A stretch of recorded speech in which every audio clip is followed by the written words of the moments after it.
ship! Save me! I'm afraid your Zaku isn't capable of re-entry, Crown. You've lured the enemy away and ensured their doom. You won't die in vain.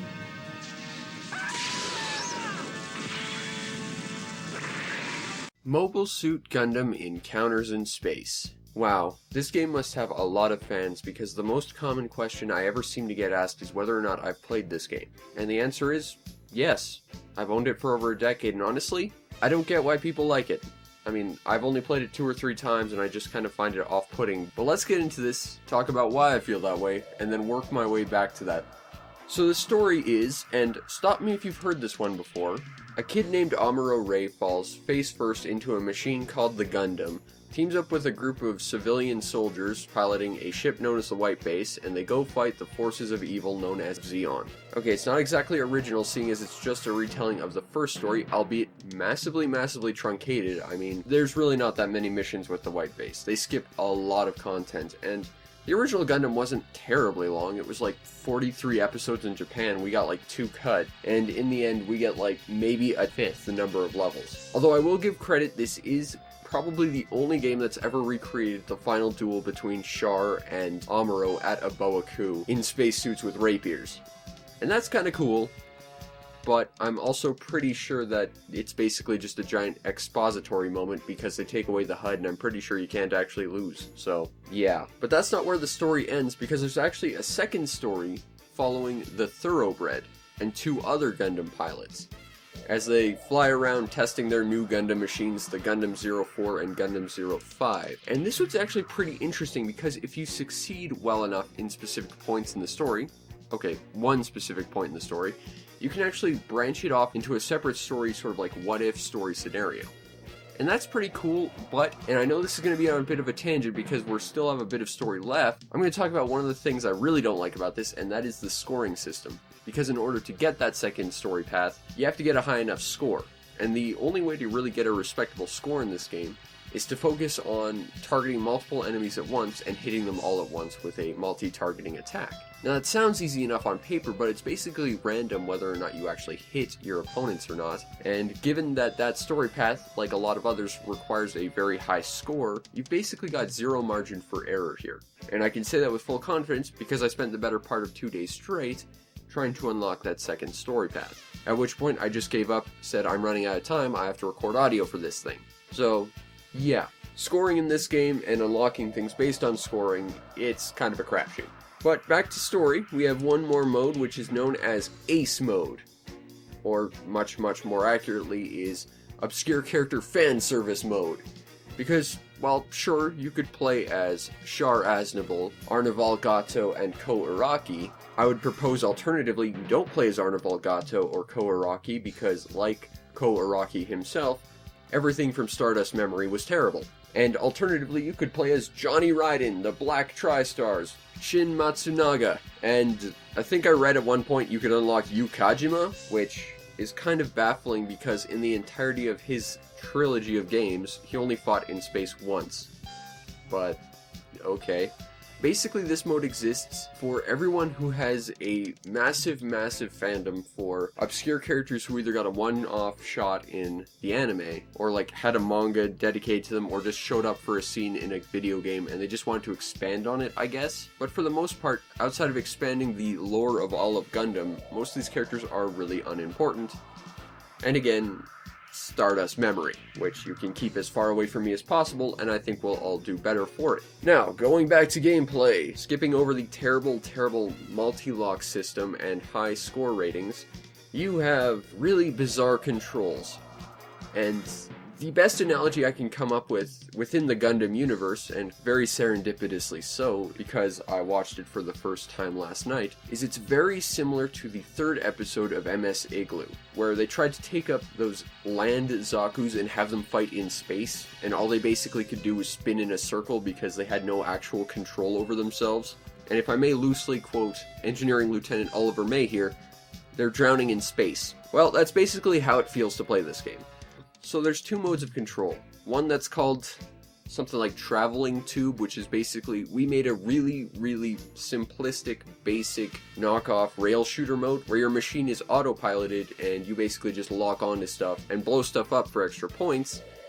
And then like this sphere attack mode where I'm guessing that's where everyone really likes this game, and I found it baffling and not very fun to control. Essentially, in this mode you supposedly have full 360-degree control over your machine, but near as I can tell that's not really true. Essentially, the left stick will control your x-axis, and then to control vertical controls, you use the R1 and the R2 buttons. Which means if you want to rotate your suit either up or down, well, it's a binary setting. You have no real actual control over how much or how little. So you're either moving or you're not. And that lack of control makes things way more awkward to control than it ever needs to be. Especially given that there's not really much camera control that could have pretty easily been handed off to a second control stick. Or wait, here's a completely insane idea. Just put it all on one control stick like every other game other than Katamari and Steambot Chronicles have ever done. Seem to work well for pretty much all of them. Now going back to why you don't really have full 360-degree movement, you're still basically stationary. You can just rotate your suit, and yes, you do have verniers, which you can kick in to sort of control your machine, but even when kicking in your jets, you basically feel like you're still in one singular spot. The only way to really actively feel like you're moving is to lock onto an enemy, and the locking on system in this is just awful. Because enemies can shake your lock, or the lock-on can just decide to stop working, or for whatever reason it will lock onto something completely opposite to what you're actually trying to aim at. So, that's fun. But basically, slap L1 and you'll lock onto a character. Hit L1 again, you should be able to swap to another one, and L2 will turn off the lock-on altogether, which you should never do because, again, your movement is basically required to lock onto an enemy, because once you lock onto your enemy, then you can start moving towards and away from them. So basically, you are required to constantly face a singular enemy if you want to move in this game, which means, yes, you're probably going to get shot in the back, and also, yes, you're probably going to get shot in the front, just trying to avoid getting shot and hit your opponent. And yeah, the lack of, sensible control, the lack of full immersive control, the lack of being able to actually control yourself without needing to fly into your opponent's shots, that's the biggest thing why I don't like this game, and why I find it awkward, and why my best memory of this game is it's that one weird English Gundam game that had really bizarre control scheme. But, that said, if you manage to get past that, which I certainly couldn't, but given the fact that people seem to like this game, others seem to be able to, there's a lot of gameplay here.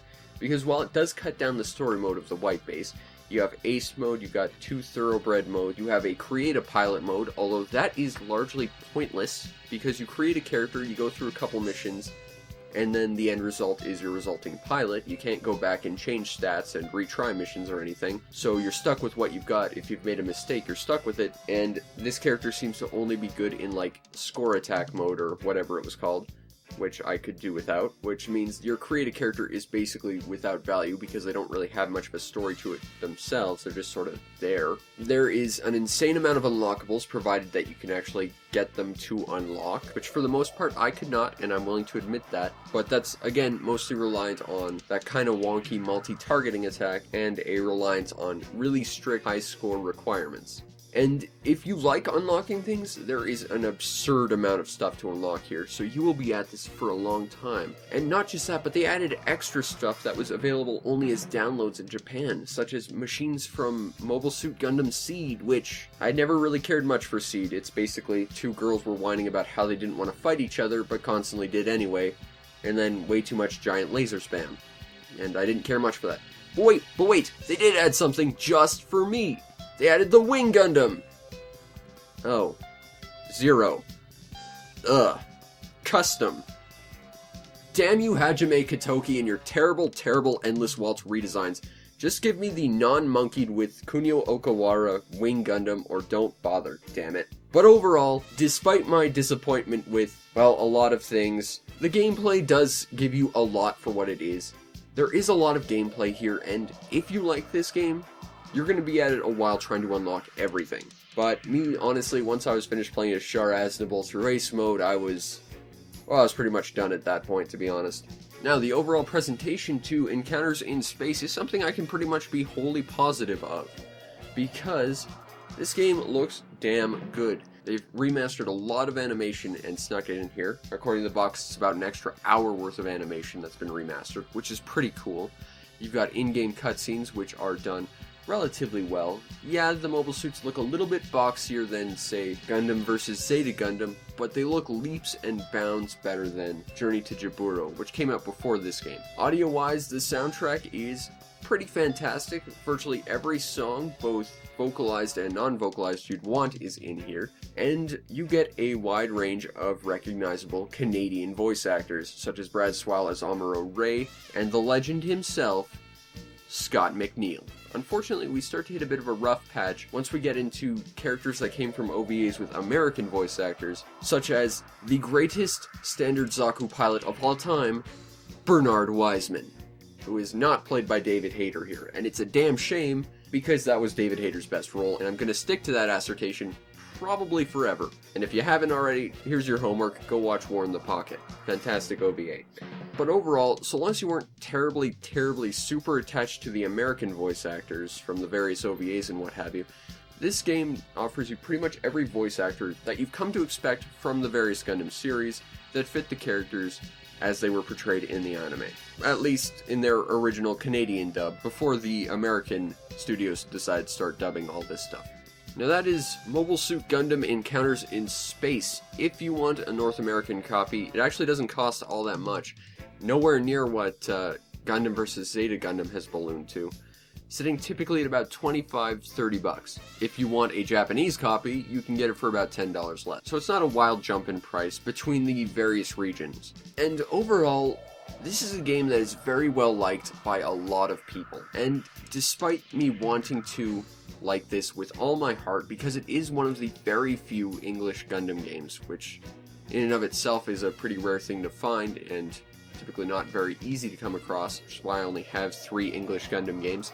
As much as I want to love this game with all my heart, like everyone else who seems to just absolutely fall over themselves to enjoy this game, I do not. And I mean, I can joke about how much I really don't like Seed, and how much I really don't like 0083, but at the end of the day, that's purely a personal opinion of mine, and I wouldn't hold it against this game. That said, I will say until my death that the Wing Zero Custom was objectively awful in every way, but overall the game itself is a really bizarrely controlling thing. If you can get past that, there is mountains upon mountains of content in here for you. And the sad thing is, as much as I really desperately have been trying to like this game, it's just not for me.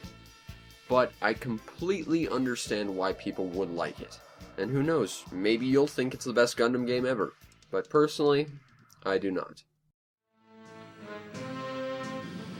I'm sending your sister to join you, Dharma. Consider it a fond farewell present. Is that Shaw?